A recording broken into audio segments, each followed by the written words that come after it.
Dans la partie neurosciences, il y a un chercheur d'origine portugaise qui travaille dans l'université de l'IOA qui s'appelle Antonio Damasio.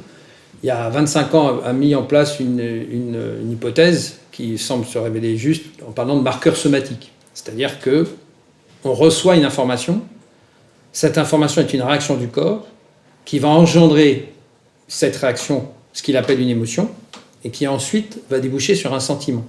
Le sentiment, c'est ce que vous allez en découdre de ce que votre corps va vous donner. Alors, je vous donne 2 exemples pour expliquer ça. Il y en a un qui est... Moi, j'aime bien les apories, ce qu'on appelle, c'est-à-dire aller sur la déviance pour comprendre sur ce qui ne vient pas dans la théorie classique, pour comprendre ce qui se passe.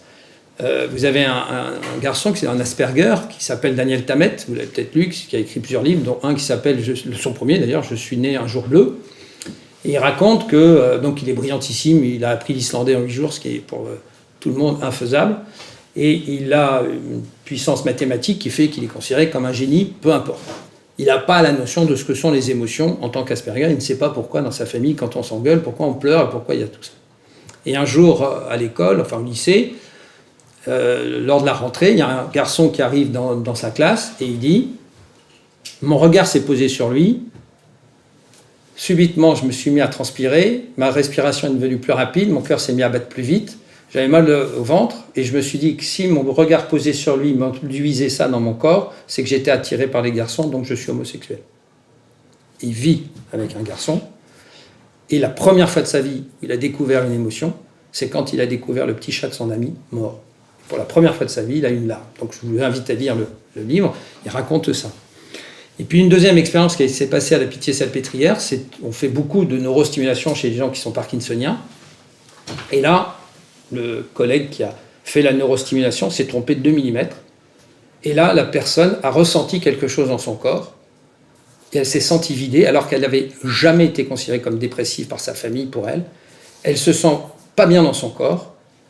Elle ressent cette sensation d'abattement, de fatigue, puis elle finit par dire « Abandonnez-moi, laissez-moi, je veux mourir, ça va pas bien, je veux mourir ». On arrête la stimulation, tout revient normal, et on fait ce qu'on appelle le double aveugle, c'est-à-dire qu'on lui dit qu'on stimule, on ne le fait pas, ensuite on ne lui dit rien et on stimule, et on constate que les réactions font bel et bien celle-ci, donc on a involontairement découvert une zone qui induit ça.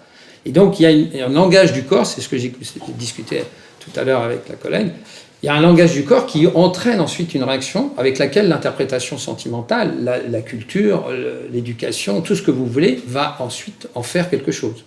Et puis évidemment, il va y avoir tout ce qu'on a évoqué aussi, tout ce qui est un bagage avec lequel on aura été, j'allais dire, créé dès le ventre de la mère. Ça, je suis tout à fait d'accord avec cette idée qui avait été développée par François Dolto et qui ensuite, tout au long de notre vie, nous accompagne, avec lesquels on va travailler là-dessus.